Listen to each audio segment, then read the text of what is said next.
Hey, I'm Ron from Coleno, the leading suite app for accounts receivable. In this tutorial, I'll show you how to set preferences for handling mismatched transactions dates in NetSuite. So let's get started.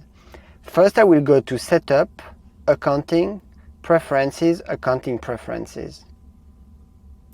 On the General subtab, you need to look for Allow transaction date outside of posting period.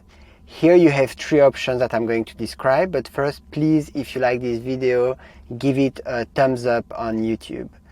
The Disallow options, users cannot save a transaction if the date is outside the posting period. The Warn options, users receive a warning but can save the transaction, and the Allow means that users can save the transaction without any warning. That's it. Don't forget to subscribe to the newsletter in the comments for NetSuite tips and tutorials, and see you in the next one.